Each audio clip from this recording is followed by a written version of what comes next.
Yeah, it's my boy right here. What's up, What's man? up, guys? Good morning. Look at my eyes. What's up, you guys? It's your boy Kent again, and for today's vlog, kay pakita na ako unsa ako ang usual na ginabuhat as a college student.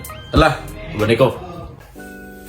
Right after na ako mamata every morning, kay gidapan ng kamutan ako mag-prepare og food para na ami makaon before going to school. Well, si Christian naglimpyo sa balay, ako po mag-prepare og food para na ami makaon after malimpyo siya.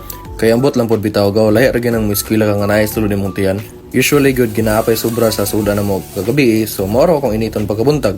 So diri nga part gaw makita nyo nga na siya sulod sa cellophane, kay lagi sobra ni sa suda na mo gabi. And in nato ra kadali, breakfast is served. Alay gaw mga aon tagaw. Lahi ra gud bitaw nang eskwela kang anay sulod imong tiyan gaw, kay dili ka ba tiyo gutom wel mamino sa klase ba. And manag prepare gaw. Wala na gyapil lang akong video sa pag-prepare aron dili na kay mataas ning video.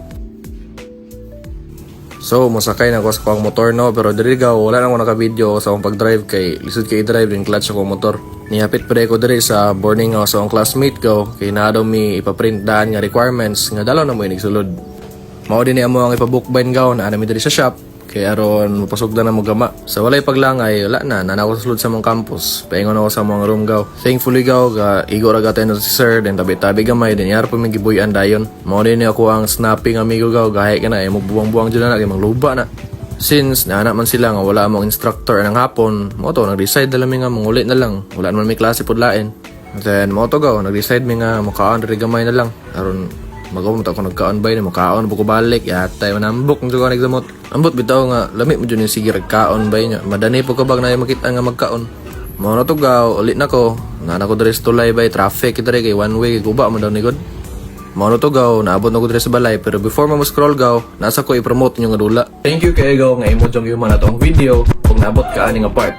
Ang dula nga kung i-promote nyo gaw kay ang dula sa kinabuhi. So, all you have to do is magpagalig-on lang jud sa mga pagsulay nga maabot nimo. Ug pareha sa ubang dula or pareha sa ginadula nato, pwede jud ka mo try balik even if kapila pa ka mo fail ya. Tomorrow to go. Peace out.